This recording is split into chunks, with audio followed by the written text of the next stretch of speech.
इस मूवी की शुरुआत में हम एक रॉय नाम के सस्ते डॉन को देखते हैं। वो अपने दोस्त को लेकर, जिसके साथ वो भड़बाबाजी किया करता था, उसके साथ में वो एक आदमी को पकड़कर एक सुनसान जगह पर ले जाता है, क्योंकि उस आदमी ने उसके पैसे ले रखे थे। रॉय उस आदमी को वहां ले जाने के बाद उस आदमी से नंगा होने को कहने लगता है। ये सुनने के बाद में वो आदमी भी सोच में पड़ जाता है कि ये साले मेरी जान लेने आए हैं या फिर इनके दिमाग में कुछ और ही चल रहा है। तभी रॉय के दोस्त जॉनी को गुस्सा आने लगता है। जॉनी भी चूतिया अलग ही लेवल का बंदा होता है, उसे छोटी छोटी बात पर हमेशा गुस्सा आने लगता है। फिर उन दोनों की बात मानकर वो आदमी अपने सारे कपड़े उतार देता है। वो सोचता है कि भाई जो करना है कर ले, लेकिन मुझे जिंदा छोड़ दे। फिर रॉय उसकी हालत देखकर उसको अपना पैसा लौटाने के लिए 3 हफ्तों का टाइम देकर वहां से चला जाता है। देखने वालों को ऐसा लगता है कि रॉय और उसका चूतिया दोस्त जॉनी बहुत बड़े डॉन हैं। फिर उसके बाद हम एक जेल के अंदर एक एडी नाम के बूढ़े आदमी को देखते हैं। ये आदमी सिर्फ देखने में ही बुढ़ा होता है। ये कितना ज्यादा खुरापात होता है इसके बारे में आगे आपको पता चलेगा। ये आदमी आज छूटने वाला था, जिसकी खुशी में वो सुबह सुबह उठकर अपने मुंह में लेना सॉरी यानी कि ब्रश करना शुरू कर देता है। इसके बाद में वो अपनी बुक में से अपनी फैमिली की फोटो निकाल कर देखता है, जिसके बाद में वो अपना सामान लेकर उस जेल से निकल जाता है। वो जेल से छूटने के बाद अपने गंजेड़ी भाई से मिलता है, जो साला पूरे दिन नशा करके पड़ा रहता है। फिर वो एडी को अपनी गाड़ी में बैठाकर अपने घर ले जाता है। उसके घर पे उसकी बंदी भी होती है एंड वो भी साली पूरे दिन नशा करके उसी घर में पड़ी रहती है। उसमें इतना ज्यादा घमंड होता है कि वो एडी से बात तक नहीं करती। उसको लगता है कि होगा इसी चूतिए का कोई जानने वाला, मेरे लिए कौन सा ये माल लेकर आया है। इसके बाद एडी का भाई माइक एडी को एक दूसरा कमरा दिखाकर वापस अपनी बंदी के पास में आ जाता है, जहाँ पर उसकी बंदी उससे माल मांगने लगती है। पहले तो वो अपनी बंदी को मना करता है, लेकिन थोड़ी देर बाद वो सारा खुद भी बैठकर उसके साथ माल पीने लगता है। फिर वो अपनी बंदी से पूछता है कि कैसा लग रहा हूँ। हाँ, एक नंबर का चूतिया लग रहा है, चल निकल। फिर उसके बाद में माइक एडी को उसके बार में ले जाता है, जिस बार को वो उसकी नामौजूदगी में चला रहा होता है। चला क्या रहा होता है, उसकी ऐसी तैसी कर रहा होता है। ऐसा मैंने क्यों बोला आपको थोड़ी देर में पता चलेगा। फिर बार के अंदर जाने के बाद एडी को वहां पर एक बूढ़ी औरत मिलती है, जिसके बाद में उन दोनों की अलग ही लेवल की बकचोदी शुरू हो जाती है, जिसमें वो दोनों एक दूसरे को कह रहे होते हैं तुम हीरो लग रहे हो, तुम खूबसूरत लग रही हो। फिर वहां से एडी अपने एक पुराने फ्लैट में जाता है और वहां पर हमें ये पता चलता है कि ये बुढ़ा तो अलग ही लेवल का बंदा है। वहां पर उसने जेल जाने से पहले अपनी एक गन और अपने कुछ पैसे छुपाए हुए थे। रात के समय एडी अपने बार में बैठा होता है, तभी माइक की नशेड़ी बंदी भी वहां पर आ जाती है। वो नशे में इतनी ज्यादा भंड होती है कि वहां पर बैठे लोगों का खड़ा करना शुरू कर देती है। फिर वहां पर बैठा एक आदमी उसको छेड़ देता है, जिसको देखने के बाद में माइक उसको डांटने लगता है, अबे भाई उसको क्यों डांट रहा है, तेरी बंदी ही ऐसी है। वहां पर एडी भी ये सब देख रहा होता है और उसके दिमाग में ये चल रहा होता है कि मेरे भाई ने कैसी चूतिया बंदी बना ली है, जो नशे में होकर सभी को मजे दे रही है। थोड़ी देर बाद बार के अंदर रॉय का एक आदमी आता है, जो माइक से बियर मांगता है, क्योंकि आज उसका टकला दोस्त जेल से छूट गया था, जिसकी वजह से वो यहाँ पर पार्टी करने आया था। फिर माइक जब उस आदमी से बियर के पैसे मांगता है तो वो आदमी खाते में लिखने को बोलता है, क्योंकि उसका खाता काफी टाइम से यहाँ पर चल रहा था। एंड ये सारी चीज एडी देख रहा होता है, जिसके बाद में उसके दिमाग में ये चलने लगता है कि मेरा भाई साला क्या कर रहा है। फिर उसके बाद में वो माइक के पास में जाकर माइक से पूछने लगता है, जिसके जवाब में माइक उसको ये बोलता है कि ये दोनों रॉय के आदमी हैं। फिर उसके बाद में एडी उसी बूढ़ी बार टेंडर से इस बार के बारे में पूछने लगता है, जिसमें उसको ये पता चलता है कि ये बार काफी टाइम से लॉस में चल रहा है। फिर उसके बाद हम माइक को देखते हैं, वो चूतिया बाथरूम में जाकर माल पी रहा होता है, तभी वहां पर एडी आ जाता है। फिर वहां पर एडी को ये पता चलता है कि माल के चक्कर में उसके भाई ने उसके बार की लंका लगा दी है। क्या रे भोसड़ी के, मेरे बार के पैसे तूने माल में उड़ा दिए, क्या लड़ने जैसी बातें कर रहे हो भाई। फिर थोड़ी देर बकचोदी होने के बाद में फाइनली एडी ये फैसला करता है कि अब से वो बार को संभालेगा, जिसके बाद वो अगले शाम उन्हीं दोनों चूतिया बंदों के पास में जाता है और उनसे उनका उधार चुकाने को कहने लगता है। लेकिन वो दोनों अलग ही चौड़ में चमका कर एडी को वहां से भेज देते हैं। लेकिन तभी वो टकला आदमी एडी को बियर लाने को कहने लगता है, जिसके बाद में एडी को एक अलग ही लेवल की सनक चढ़ जाती है, जिसके बाद में वो अंदर से झाट भर की हथौड़ी लाकर उन दोनों को मार देता है। उन दोनों को मारने के बाद में एडी की फटने लगती है, जिसके बाद में वो अपने भाई के साथ बैठकर इस बारे में डिस्कस करने लगता है। भाई को पहले से पता होता है कि अब उन दोनों के लोड़े लगने वाले हैं एंड ये सोच सोच कर उसकी भी फटने लगती है। फिर उसके बाद में वो दोनों आपस में ये डिसाइड करते हैं कि वो दोनों अपने बार को दोबारा से सजाएंगे। फिर अगले दिन वो दोनों अपने बार को पेंट करने लगते हैं। एडी पूरे मन से अपने बार को पेंट कर रहा होता है। बेचारा माइक पेंट करते करते ये सोच रहा होगा कि मैं पूरे दिन माल पीकर पड़ा रहता था, लेकिन जब से मेरा भाई आया है मेरे लाइफ के लोड़े लग गए हैं। फिर फाइनली काम खत्म होने के बाद माइक अपने बार में जाकर सबसे पहले सुट्टा मारता है, क्योंकि ये चीज जरूरी है भाई, बंदा पूरे दिन पेंट करके थक गया होगा। सुट्टा मारते मारते अचानक से माइक को डांस करने का मन करता है, जिसके बाद में वो डीजे वाले को बोलता है तेज आवाज करके डीजे चला रहे भोसड़ी वाले। थोड़ी देर तक डांस करने के बाद में माइक बार से बाहर आकर एक आदमी से ड्रग्स लेता है। ये चीज एडी देख लेता है, जिसके बाद में वो ये सोचता है कि ये साला कभी नहीं सुधरेगा।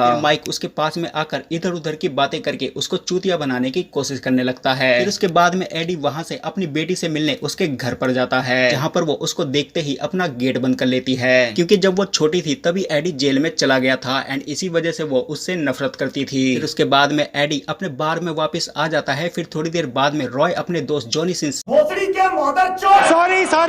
जॉनी के साथ में आ जाता है। वहां पर वो दोनों माइक को ढूंढने आए होते हैं, क्योंकि उस चूतिये ने इन दोनों के पैसे लिए होते हैं एंड इस चीज के बारे में एडी को कुछ भी नहीं पता था, जिसके बाद में रॉय उसको अपने पास में बैठने को कहता है। लेकिन जब एडी नहीं बैठता तो जॉनी टकले को गुस्सा आ जाता है, एडी की भी फटने लगती है, जिसके बाद में वो चुपचाप जाकर बैठ जाता है। इसके बाद में रॉय दस सस्ता बदमाश उसको ये एक्सप्लेन करता है कि उसके भाई ने बहुत सारा माल उससे ले रखा है, बदले में उसने उसको एक भी रुपए नहीं दिए एंड ऊपर से उसको चूतिया बनाता जा रहा है। फिर वहां पर एडी को ये पता चलता है कि उसका भाई तो बहुत बड़ा टोचेबाज इंसान है। फिर उसके बाद में एडी रॉय द सस्ते बदमाश को ये बोलता है कि वो अपने भाई से बात करके जैसा भी होगा बताएगा। फिर उसके बाद में एडी अपने भाई के पास में जाता है, जहां पर वो अपनी नशेड़ी बंदी के साथ में भड़वाबाजी कर रहा होता है। फिर उसके बाद में माइक अपने भाई को ऐसे बाहर ले जाता है कि जैसे बहुत इंपॉर्टेंट बात होने वाली है। फिर बाहर जाते ही वो अपने भाई के सामने ही सुट्टा मारना शुरू कर देता है, क्योंकि सारी बात जाए भाड़ में सुट्टा बहुत जरूरी है। फिर उसके बाद में वो अपने भाई को ये बताता है कि जॉनी टकले ने उसको माल सप्लाई करने को दिया था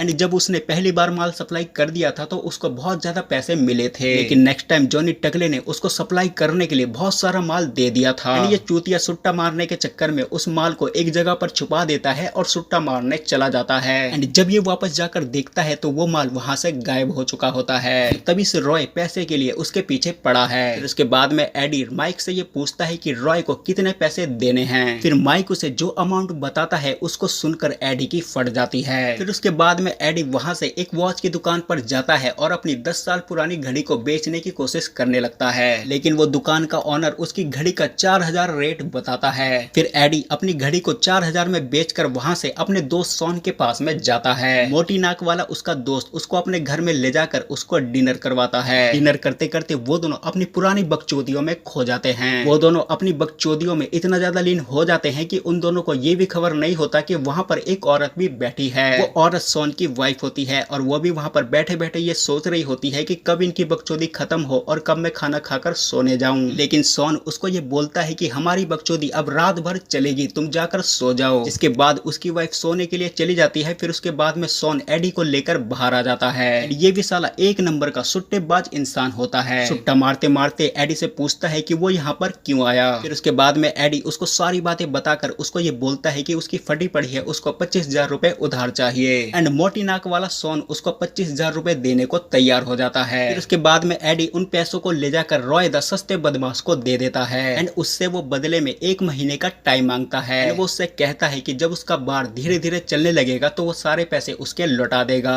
तभी हम जॉनी टकले को देखते हैं, उसके दिमाग में पता नहीं क्या चल रहा होता है, वो अपनी शक्ल को बिगाड़ कर इनकी बातें सुन रहा होता है। एडी की ये बात सुनकर रॉय द सस्ते बदमाश को गुस्सा आ जाता है, जिसके बाद में वो एडी को थप्पड़ मार देता है। उसको इस बात पर गुस्सा आया था कि इतने दिनों बाद उसको 25,000 रुपए देकर वो उससे 1 महीने का टाइम मांग रहा है एंड जैसे ही वो दूसरा थप्पड़ मारने की कोशिश करने लगता है तो एडी उसका हाथ पकड़ लेता है। लेकिन तभी जॉनी टकले को एकदम से गुस्सा आ जाता है, जिसके बाद में वो एक चाकू निकाल कर उसके ऊपर हमला करने लगता है। उसके बाद में रॉय एडी को 1 हफ्ते का टाइम देता है और उसको अपने सारे पैसे लौटाने को कहने लगता है। फिर वो दोनों एडी को पेल कर वहां से भगा देते हैं। फिर उसके बाद में एडी वहां से अपने घर पर आ जाता है। फिर माइक उससे पूछता है कि उसे क्या हुआ एंड एडी उसको कुछ भी जवाब नहीं देता, क्योंकि उसके मन में ये चल रहा होता है कि जो भी कुछ हो रहा है भोसड़ी के तेरी वजह से हो रहा है। फिर अगले दिन एडी अपनी बेटी से मिलने उसके घर पर जाता है एंड उसकी बेटी को भी उसके ऊपर तरस आ जाता है, जिसके बाद में वो उसको अपने घर में बुला लेती है। फिर वो दोनों आपस में बातें करते हैं। तभी एडी ये देखता है कि उसकी बेटी के चेहरे पर एक चोट का निशान होता है एंड उसको ये समझ में आ जाता है कि उसको मारने वाला कोई और नहीं बल्कि उसका बॉयफ्रेंड है। फिर उसके बाद में वो उसके बॉयफ्रेंड को ढूंढने निकल जाता है एंड फाइनली उसका बॉयफ्रेंड अपने कुछ दोस्तों के साथ में भड़वाबाजी करते हुए मिल जाता है एंड उसके पास में जाते ही एडी उसको अंधाधुंध पेलने लगता है एंड वहीं पर उसका दोस्त भी खड़ा होता है। फिर एडी उससे ये बोलता है क्या रे भोसड़ी के क्या देख रहा है, चल निकल यहाँ से। फिर उसको चमकाने के बाद एडी वहां से अपने घर आ जाता है और घर आने के बाद अपनी बंदूक ले लेता है। फिर उसके बाद वो अपने दोस्त सॉन की एक वैन लेकर एक दुकान पर चला जाता है। उसके दिमाग में एक अलग ही लेवल लेवल की खुरापात चल रही होती है। फिर वो उस दुकान पर जाकर वहां से कुछ सामान खरीदता है। फिर सामान खरीदने के बाद में दूर कहीं जंगल में जाकर एक गड्ढा खोदता है। फिर उसके बाद में वो वहां से अपने बार में आकर रॉय द बदमाश को फोन करता है। वो रॉय द बदमाश को अपने बार में बुला रहा होता है। इधर नशेड़ी माइक को कुछ भी समझ में नहीं आ रहा था कि उसके भाई के दिमाग में क्या खुरापात चल रही है। फिर एडी उसको चूतिया बनाते हुए ये बोलता है कि हम उसके पैसे नहीं दे सकते, हम उसको अपना बार दे देंगे। एंड माइक इतना बड़ा चूतिया होता है कि वो उसकी बातों में आ जाता है। फिर थोड़ी देर बाद में रॉय द बदमाश अपने दोस्त जॉनी टकले के साथ में आ जाता है। फिर एडी रॉय द सस्ते बदमाश को ये बोलता है कि तुमने जो मेरे चूतिया भाई के साथ में गेम खेला है उस गेम को मैं बचपन से खेलता आ रहा हूँ एंड मुझे ये पता है कि वो ड्रग का पैकेट तुम्हारे ही पास में है। एंड ये सुनने के बाद में जॉनी टकले को गुस्सा आ जाता है, जिसके बाद में वो एडी को मारने की कोशिश करने लगता है। लेकिन तभी एडी अपनी गन निकाल कर उन दोनों को शूट कर देता है। एंड फिर रॉय द सस्ते बदमाश के साथ जॉनी टकला भी ठंडा पड़ जाता है। एंड फिर यहाँ से शुरू होती है एडी के दिमाग की एक अलग ही लेवल की खुरापात। उन दोनों को मरा हुआ देख नशेड़ी माइक की फट जाती है। वो चूतिया साइड में जाकर करने लगता है। फिर उसके बाद में एडी अपने भाई से एक बैग मंगवाता है। फिर वो अपने भाई के साथ मिलकर उन दोनों की बॉडी को काट कर उसी बैग में पैक करके उसी गड्ढे में ले जाता है। वहां ले जाने के बाद में एडी उन दोनों की लाश को उसी गड्ढे में दफनाकर सारे सबूत को जला देता है। फिर वहां से वो दोनों वापस अपने घर पर आ जाते हैं। माइक की इतनी ज्यादा फटी हुई थी कि वो सारी बात अपनी नशेड़ी बंदी से बता देता है। इसके बाद अगले दिन पुलिस वाले एडी को पकड़ने के लिए उसके घर में आने लगते हैं। लेकिन तभी एडी पुलिस वालों को देख लेता है, जिसके बाद में उसकी फटने लगती है। जल्दी से वो अपने सारे कपड़े पैक करके अपनी बंदूक और अपने पैसों को लेकर वहां से निकल जाता है। फिर बाहर के एक टेलीफोन से वो अपने भाई को कॉल करता है। एंड उसका भाई उससे बड़े ही प्यार से बात करके उससे उसका एड्रेस मांगने लगता है, क्योंकि उसके पास में पुलिस वाले बैठे होते हैं। लेकिन एडी ये बात समझ जाता है, जिसके बाद में वो फोन को काट कर वहां से चला जाता है। फिर रास्ते में उसका दोस्त मिलता है जो उसको अपने साथ में ओयो ले जाता है। एंड वहां पर वो एडी को ये बताता है कि उसने किसी आदमी से बात की है जो आदमी एडी को इस देश से बाहर ले जाएगा, लेकिन उसके लिए पैसे लगेंगे। फिर उसके बाद में एडी उसके साथ मिलकर एक प्लान बनाता है। वो अपने दोस्त के साथ मिलकर उसी घड़ी की दुकान पर डाका डाल देता है, जहां पर उसे बहुत सारी एक्सपेंसिव चीजें मिलती है। फिर उनमें से वो एक चीज ले जाकर अपनी बेटी को दे देता है ताकि वो अपनी जिंदगी आसानी से गुजार सके। साथ में वो अपनी बेटी को ये बोलता है कि वो अपने नशेड़ी बॉयफ्रेंड से दूर रहे। फिर जैसे वो वहां से निकलकर जाने लगता है, तभी उसकी बेटी का नशेड़ी बॉयफ्रेंड वहां पर आ जाता है। एंड वो नशेड़ी एडी के ऊपर लगातार फायरिंग करके उसको मार देता है। एंड ये चीज उसकी बेटी देख लेती है, जिसके बाद में वो उसके पास में आकर रोने लगती है। एंड यहाँ पर ये मूवी खत्म हो जाती है। तो दोस्तों, अगर आपको ये वीडियो पसंद आई तो इस वीडियो को लाइक करके इस चैनल को सब्सक्राइब जरूर करना। तो मैं मिलूंगा आपको नई वीडियो में नए टॉपिक के साथ, तब तक के लिए धन्यवाद।